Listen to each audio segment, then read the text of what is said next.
Au long du conflit, les hommes du Spetsnaz connurent les pires missions et subirent de nombreuses pertes. Une unité entière fut décimée en un seul jour.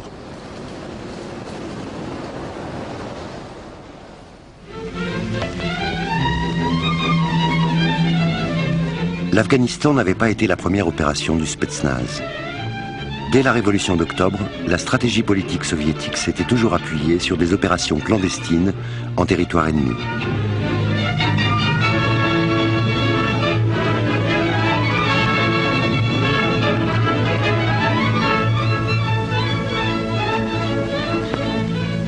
Смотрите, как нужно вести разведку в условиях зимнего боя.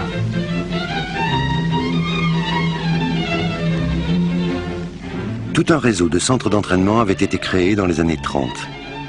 Les membres des unités d'élite étaient surnommés les partisans. Ilya Starinov, considéré comme le parrain de ces forces spéciales, fut en service actif de 1932 à 1987. Les unités de partisans étaient préparées en cas de guerre à mener des opérations non seulement sur notre territoire national, mais aussi en territoire ennemi. On avait donc créé des bases secrètes d'où nos hommes pouvaient opérer. Hors conflit, ces unités de partisans avaient une activité de couverture et travaillaient en tant que pêcheurs, bûcherons ou autres.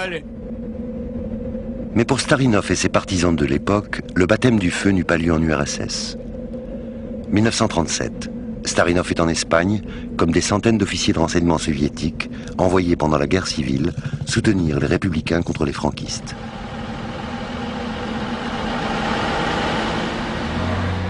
Grand technicien du sabotage, Starinov apporte avec lui une nouveauté, une mine à retardement de son invention, encore en usage aujourd'hui.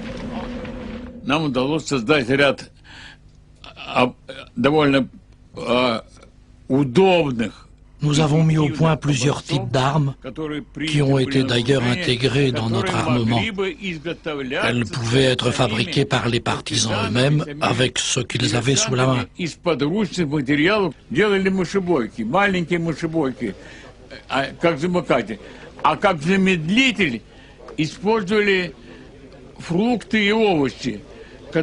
Des petites tapettes à souris servaient de détonateurs comme système de retardement. On utilisait des fruits et des légumes qui, en se décomposant, finissaient par faire le contact.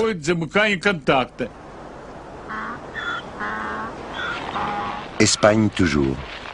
Des officiers de l'aviation franquiste devaient rejoindre Cordoue par train. L'unité de Starinov les attendait.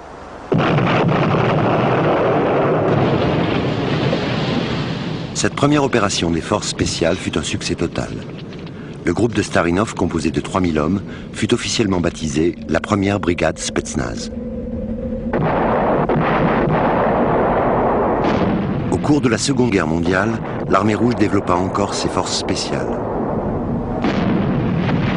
Le Spetsnaz fit même des émules chez les communistes d'Europe occidentale. Parmi les résistants français ou italiens, beaucoup reçurent une formation auprès de Starinov lui-même. Mais la fin de la guerre n'amena pas le démantèlement du Spetsnaz, loin de là. Lénine disait que tant que la terreur est dirigée contre nous, il faut répondre par la terreur. Le Spetsnaz continua à recruter, et notamment parmi les meilleurs soldats des divisions parachutistes. Les critères de sélection étaient drastiques. Les officiers candidats devaient passer des tests physiques et intellectuels de très haut niveau. Une fois admis dans le corps le plus secret et le plus professionnel de l'armée rouge, les hommes étaient formés pour des missions à l'étranger.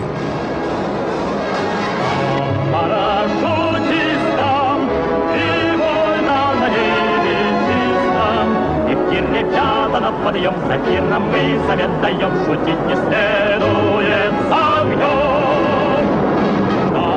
Народ был ловкий, и когда людей пошлют на Марс, с учетом нашей подготовки возьмут без очереди нас. А парашютистам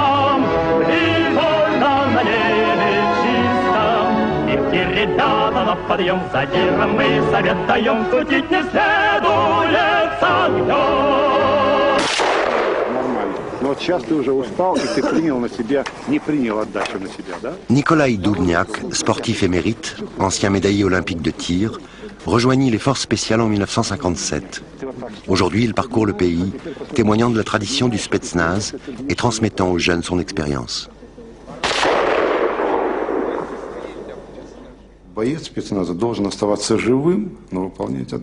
Un combattant du Spetsnaz doit rester en vie pour accomplir sa mission. Et de ce point de vue, l'entraînement au tir est extrêmement important. Le combat au corps à corps ne vient qu'après. Le principe est le suivant. Si l'on n'atteint pas la cible dans la seconde et demie, on n'a pas de deuxième chance.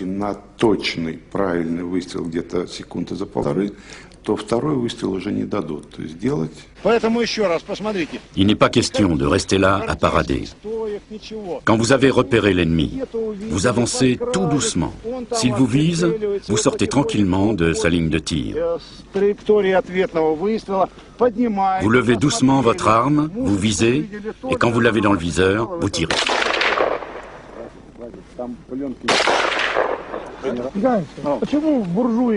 Pourquoi les capitalistes tirent en levant leurs armes? Comment dire, effectivement, ils balayent en levant leurs fusils. Tiens, mets-moi 5 cartouches dans mon chargeur. Je vais vous montrer comment font les capitalistes. Ils commencent à tirer quand ils sont en bas. Ils balayent, puis ils arrivent sur leur cible. Les Russes, eux, ont froid et faim, mais ils s'efforcent toujours d'atteindre leur cible du premier coup. La différence, c'est que les capitalistes gaspillent leurs munitions. Ils ont un taux de réussite inférieur. Nous, avec 2 cartouches, on fait notre boulot. En Occident, voilà comment on fait. Le gars est là, il doit sortir, il tire comme ça, et puis il fonce. Les militaires soviétiques faisaient appel au Spetsnaz pour des interventions d'éclaireurs en avant-poste des forces lourdes de l'armée rouge. L'année 1974 fut décisive. Le KGB décida de créer sa propre unité de Spetsnaz, indépendante de l'armée rouge. J'ai appris qu'au sein du KGB existait une unité chargée des opérations spéciales, mais personne n'était au courant. Il n'y avait que des rumeurs. Même au KGB, c'était top secret. Ce n'est que par des amis ou par des conversations de cantine qu'on pouvait deviner son existence.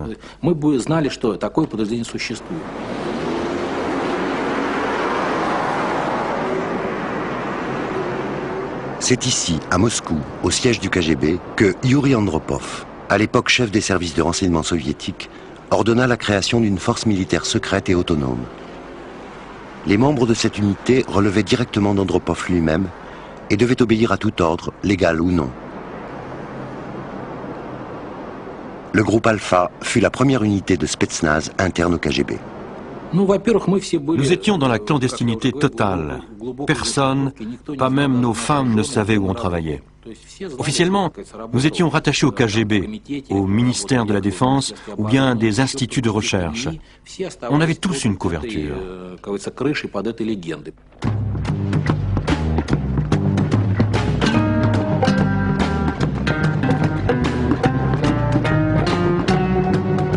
Au départ, le Spetsnaz du KGB n'était qu'une petite unité d'élite de 30 hommes. Fort du succès de l'opération en Afghanistan, le KGB créa une seconde unité de Spetsnaz, spécialisée, elle, dans les interventions à l'étranger. Elle n'était composée que d'officiers en parfaite condition physique, pratiquant au moins 2 langues étrangères et tous aguerris dans l'art du sabotage.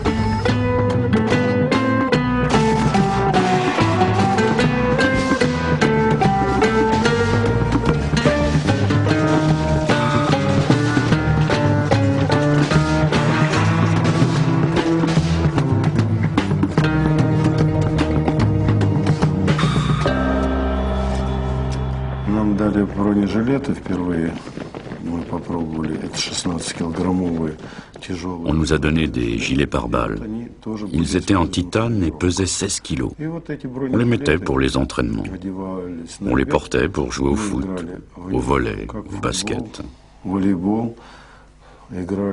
On rampait, on courait, on faisait tout avec. Au début, c'était dur, ça faisait des bleus. Quand on l'enlevait, on se sentait léger. On avait l'impression qu'on allait s'envoler.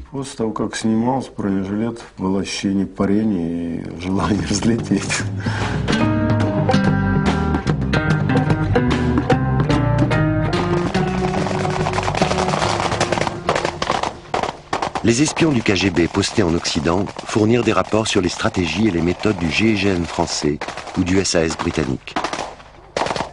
Ils pratiquèrent l'achat ou le vol d'armes, même sans en connaître toujours le maniement.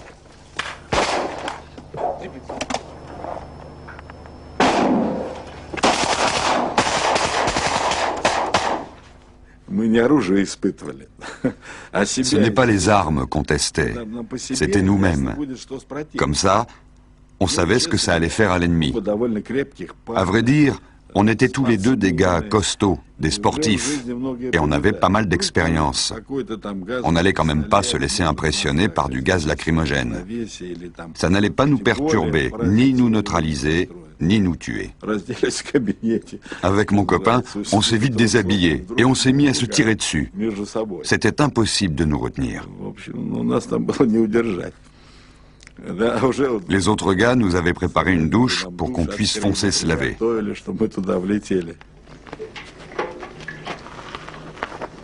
Mais malheureusement, le colonel Romanov ignorait que l'eau aggravait les effets du gaz lacrymogène.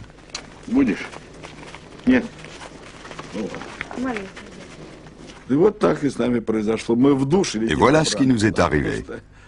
Une fois sous la douche, on avait le nez qui enflait, on éternuait, on pleurait, on se grattait.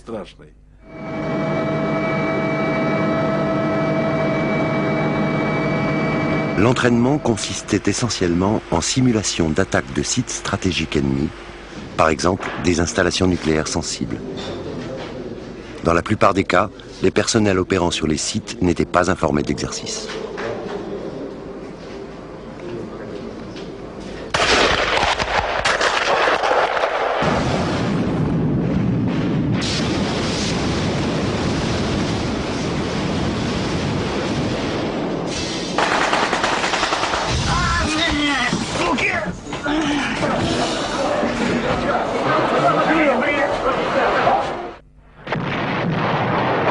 En automne 1985, les forces spéciales du KGB se virent assigner une mission très particulière. Le théâtre des opérations était le Liban, en proie à la guerre civile.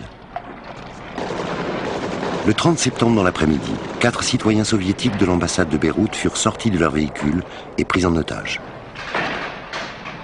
Aujourd'hui encore, les services secrets russes gardent le silence sur les événements qui suivirent.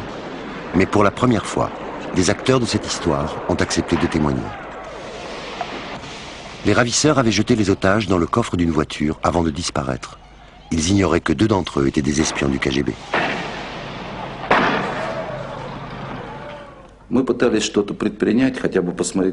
On a essayé de faire quelque chose, ne serait-ce que de voir où on nous emmenait, mais dans le coffre, c'était impossible.